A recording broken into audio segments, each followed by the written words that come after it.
Hi, my name is Kira, and my topic is probation for drug offenders. Drug offenders undergo probation as investigators diagnose and assess their needs.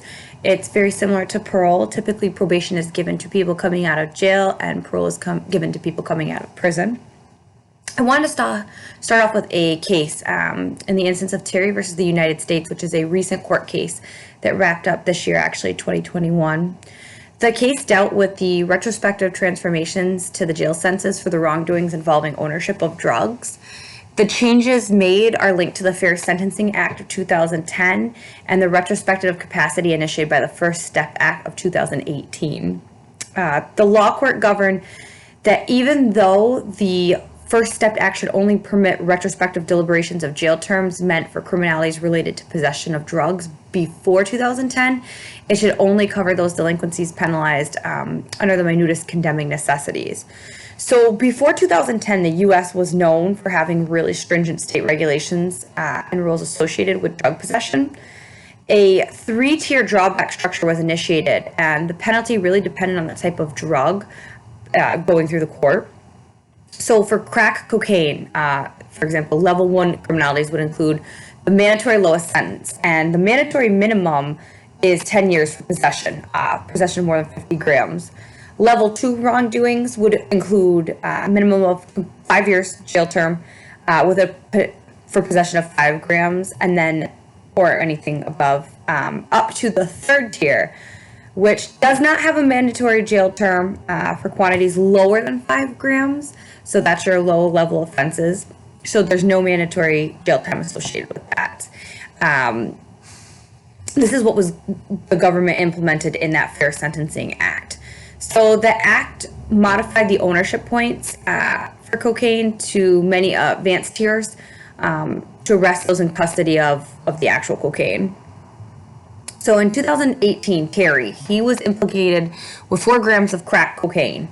So his case was being treated as a level 3, and he actually got sentenced to 15 years. So he pursued a different ruling after that implementation of the Fair Sentencing Act. But he ended up being denied by the U.S. Court of Law Court, which is a court in the southern region of Florida. So he appealed to the 11th Circuit, where he was again denied, and he was denied this time because they said no resentencing due to the ownership of the drugs being established to a term of reoffending. So he claimed that his request did fall under the retrospective contemplations of the innovative arrangements of the act that had passed. So his appeals got denied again by the 11th Circuit as well as the Region Law Court. And they affirmed that Terry's ownership was not covered under the First Step Act as he had wanted. So Terry ended up appealing to the Supreme Court, and he disagreed that there was a mix-up on where level 3 drug ownership criminalities might be reheard under this First Step Act. And the court granted to hear the case, but there was actually a change at that time in governance, as that was when President Donald Trump had actually just assumed office. So the U.S. administration never had a transitory. So the government drafted a memo stating that it did not want to guard its place as a defendant, but believed that Terry's case was indeed below the criminal piece of the First Step Act. So they scheduled hearings for his case in April that ended up being rescheduled until May 4th of 2021. And the state actually had dropped off the case at that point. So it did get moved until May of this year. Eventually, the actual court case took place in June 14th. The judgment was wholly agreed to support the 11th Circuit's court verdict that his case was not shielded from criminality, nor suitable for another ruling under the First Step Act. The court ended up determining that the hearing was not entitled for another judgment, and that the Fair Sentencing Act did not alter the mandatory minimum sentencing cases, nor did it have anything to do with level 3 wrongdoings. So the existing First Step Act language kind of bounded the court's ruling, and they pretty much said that in the event of a case like Terry's having any kind of new outcome or being able to salvage that they would have to make a new law specifically to kind of, because the language kind of made it clear that Terry's case was not going to have any other sentencing come out of it. So, this guy, essentially, to summarize, got found with less than the 5 grams of cocaine and ended up being sentenced to 15 years in prison. Not saying, obviously, that cocaine is not something to take seriously, but that's a very, very drastic and serious sentence. So, we know that cocaine is one of the drugs that is dramatically increasing as far as use across the U.S. So the government has put a lot of focus on putting programs out there that can and will curb the use of illegal substances, especially ones that we know are growing more popular with our youth. So cocaine is where a lot of the focus is right now.